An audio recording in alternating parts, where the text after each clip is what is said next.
Hi, I'm Michael Zapata, author of The Lost Book of Adana Moreau and lifelong Chicago resident. I'm here today, and thank you for joining. I'm here today to support the bookseller, the bookseller's GoFundMe page, and also the ABA's Book Industry Charitable Foundation. So thank you for joining us. The bookseller is a bookstore that's very near and dear to my heart. About 15 years ago, a few friends and I had an idea for a literary magazine, which would be based in Chicago. And I remember taking this idea to the bookseller and talking to Susie, talking her ear off really for like 30 minutes.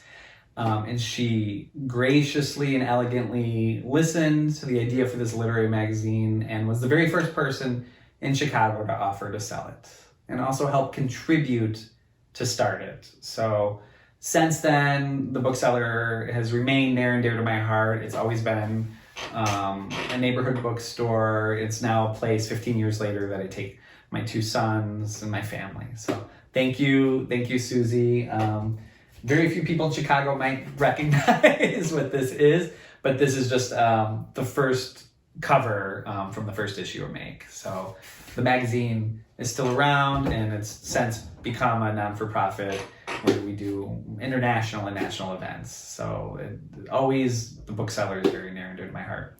Like I said previously, I'm the author of The Lost Book of Adana Moreau. Essentially, it's a novel about exile. It follows a Dominican woman in 1916 who was exiled from the Dominican Republic when the American Marines invade. She ends up in New Orleans, married to the self-proclaimed the last pirate of the New World. She writes a cult classic science fiction novel about parallel universes, about the Amazon.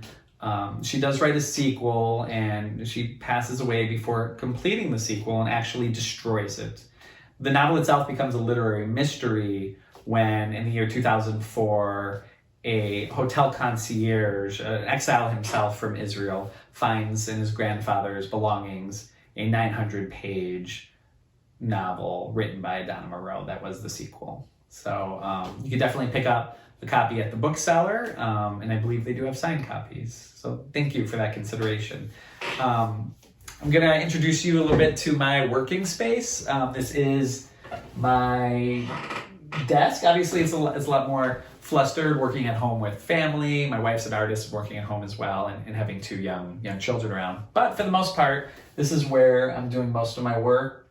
A lot of the books on my desk, I always have books that I'm mean to read, particularly for research, novels, or particularly historical or nonfiction books that I'm digging into for upcoming projects. Also books and novels that really are meaningful to me. Predominantly, I'll always have a copy of Roberto Bolaño's 26666, which is just one of my favorite novels. So half of the desk is covered with those books. There's an interesting quick story about the desk itself. In a very Chicago Midwestern thing, it paid a debt, which I love. My wife's family, her grandfather owned a painting business in Milwaukee. They painted churches, buildings, restorations, and one of Frank Lloyd Wright's furniture makers owed a debt to my wife's grandfather. So instead of paying that debt, he made this really sturdy, beautiful desk. And so this is where I do all my writing. It's where I did most of the writing for The Lost Book of Adana Moreau. A few other things on the desk that I could share with you are some images of Studs Terkel. He's a hero of mine. Just the great Chicago oral historian. I also personally think he's done just as much for fiction writers.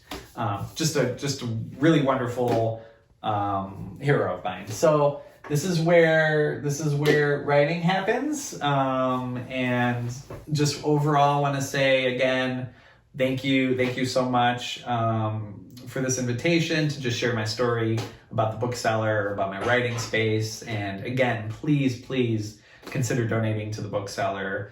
It's just a stalwart in Chicago bookselling history, and it's just very near and dear to so many of us writers' hearts.